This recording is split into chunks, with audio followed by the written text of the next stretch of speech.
Hi there, this is Bruno from Spainguru.es, your portal and community for Spanish immigration. And today we're gonna talk about renewing your Arraigo Social, cuenta ajena, residency permit in Spain. This article actually was written by Stacy Taylor, one of Spainguru's co-founders, in 2018, but it's updated to 2022. Alright, let's start. Getting residency permit in Spain is never easy and seemingly never ending. You've been here for at least 3 years, either on a student visa or irregularly, and managed to get your Arraigo Social por cuenta ajena initial permit. You started your official life as a contracted worker in Spain, paying your part to Seguridad Social and showing off your new NIE to everyone you can.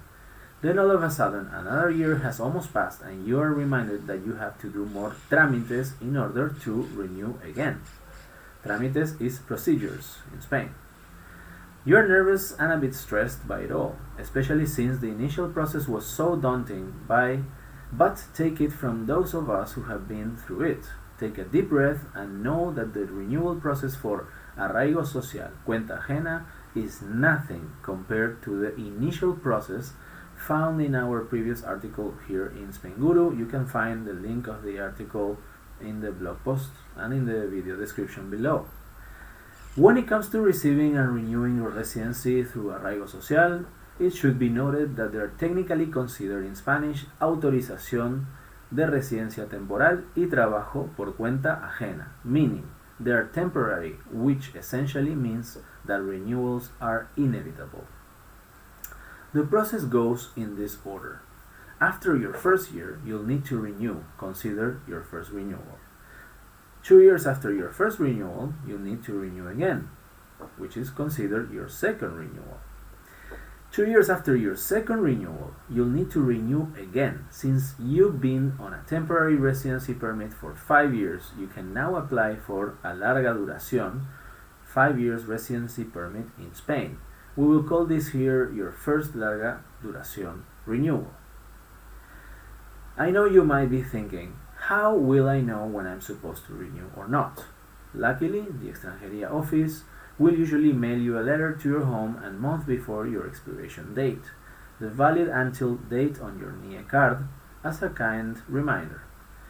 If you went through your initial or any renewal Arraigo process through a lawyer, they will or they might send you this letter to your lawyer's office.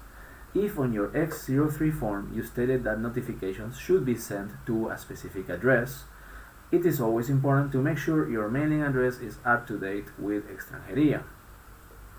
You have 60 days before your NIE expires to apply and another 90 days after it has been expired to turn in your renovation documents as well.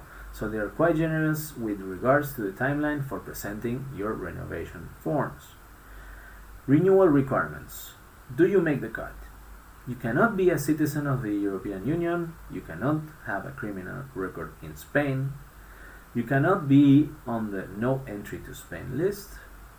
If you have children or minors your charge, you will have to show accreditation of their schooling. You'll need to pay any and all fees regards to the renewal process.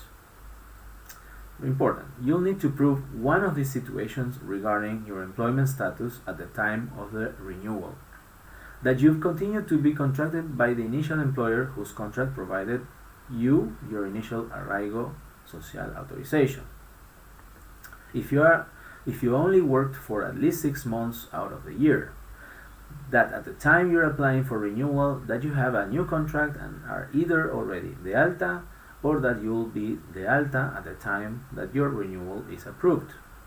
If you only worked for at least 3 months out of the year, that the initial job contract you had was interrupted due to causes beyond the worker's control, that you are actively looking for an employment via the Servicio Público de Empleo, that you have a valid and current job contract, that you are currently on unemployment or paro and have been granted unemployment payments, that you are currently receiving any public assistance payments that are meant for either your social or labor insertion, that you that your work contract has been terminated or suspended as a result of the worker being a victim of gender-based violence.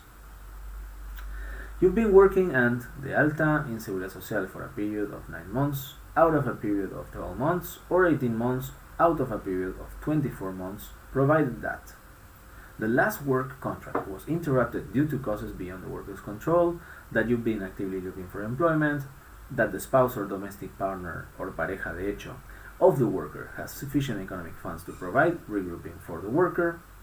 If the family unit includes 2 members, the minimum amount that you must be accredited is that representing 150% of the IPREM monthly. For each additional member, 50% of the IPREM must be added. IPREM means the Spanish minimum wage, Indicador Público de Renta de Efectos Múltiples, and you can find a link to the IPREM rates that change every year. After reading all these requirements, I'm sure you'll still be possibly thinking, but what if I'm currently unemployed at the time that I renew? What if I change employers from the initial contract? And this is Stacy's experience.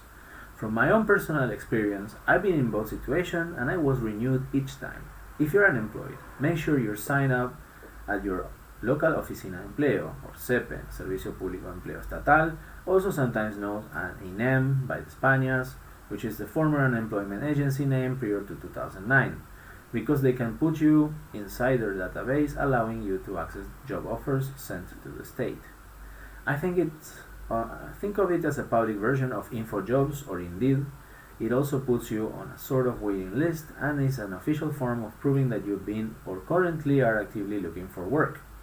If you've been working for at least a year, you can also ask for the famous paro, or unemployment payments, or unemployment payments from the state as well. My own personal story regarding my Arraigo Social renewal process included me changing jobs only 2 months after getting my initial Arraigo Social permit. I actually had 4 employers over the course of 1 year. 2 of them were with 2 different language academies, and I was contracted with at the same time. And I had no issue with my renewal nor my tax filing for that year. I had also been unemployed after already submitting my first renewal documents, but I was renewed without a problem. And I was unemployed for a period during my first and second renewals. In general, if you can prove that you've been working or are actively looking for work, then you should be fine. If you need a trusted Spanish immigration lawyer, if you have any concerns or fears regarding your renewal process and feel that you may not be authorized a renewal, then I would recommend speaking with a lawyer, and feel free to contact Spainguru's recommended lawyers you can find on spainguru.es. So now you know when you'll need to renew and how often, what are the requirements to renew, what you will need to prove, and now comes the fun part: what actual forms and documents you'll need to submit when you renew. So make sure to grab an appointment with Extranjería first, or even stop by their office one day and speak with someone at reception to make sure you'll need one or not to submit your renewal documents. Documentation for a residency permit in Spain. X03 form filled out and signed by the worker. A copy of a valid passport. If you have children minors, you'll need to show accreditation of their schooling.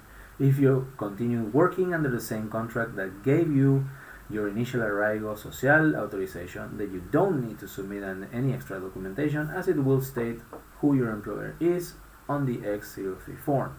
If you work at least 6 months per year and have a new job contract, then you'll need to submit a copy of the new job contract. If you worked at least 3 months per year, then you'll need to A. Provide proof that the initial job contract you had was interrupted due to causes beyond the worker's control. Typically, when you're let go from a company, you receive a letter stating as to why you were let go from the company. And B. Provide proof that you're actively looking for work. Please see my comments above regarding the SEPE Oficina de Empleo. Then, if you're currently receiving unemployment or paro payments, then you'll need to provide copies of the forms you filled out when you sign up for unemployment payments. If you're currently receiving any public assistance payments that are meant for either your social or labor insertion, then you'll need to provide copies of the forms you filled out when applying for those specific public assistance payments. If your work contract has been terminated or suspended as a result of the worker being a victim of gender-based violence, Then you'll need to show proof that you're both a victim of gender-based violence as well as the fact that your contract was terminated or suspended due to this issue. If you've been working an ar de alta in Seguridad Social for a period of 9 months out of a period of 12 months, or 18 out of a period of 24 months, then you'll need to A. Provide proof that the initial job contract you had was interrupted due to causes beyond the worker's control. Typically, when you're let go from a company, you receive a letter stating as to why you were let go from the company. Or B. Provide proof that you are actively looking for work. And again, please see the comments about the CEPE or Oficina de Empleo. Keep in mind, if the spouse of or domestic partner, pareja de hecho, of the worker has sufficient economic funds to provide the regrouping for the worker, then you'll need to provide proof of the relationship as well as proof of their funds. Example, the partner's work contract and possibly savings account information. Some people obtain an official integration form, Informe de Esfuerzo de Integración. I didn't get one, but if you feel you might need one, then feel free to obtain one in your comunidad autónoma. Here's a link for Madrid's one. I always gotten a copy of my Informe de Vida Laboral from the Seguridad Social office as well to show proof of any changes to my contracts over the course of my residency. It's a free form that you can locate here on the Seguridad Social site. Oh, and just one more thing. Make sure to pay and submit these tasas as well. Modelo 790, Código 052, Epígrafe 2.2, Renovación de Autorización de Residencia Temporal. This is the fee that the worker should pay to get residency permit in Spain. And the second one, Modelo 790, Código 062, Epígrafe 2.1, Renovación o modificación de una autorización de trabajo tramitada en un procedimiento de autorización de residencia temporal y trabajo. This is the fee that should be paid by the employer. What I've done in the past is I've spoken with human resources and explained to them that I'll be paying this fee myself, but that I need them to fill out the form and have it formally signed by the employer in order to submit it. I never had an issue with this, as A, it doesn't cost them anything, and in the end, and B, it is one form that they will have to fill out and sign. You now have all the information you'll need regarding submitting for renewal of your Arraigo Social por cuenta ajena work permit. Get ready to submit, wait patiently again.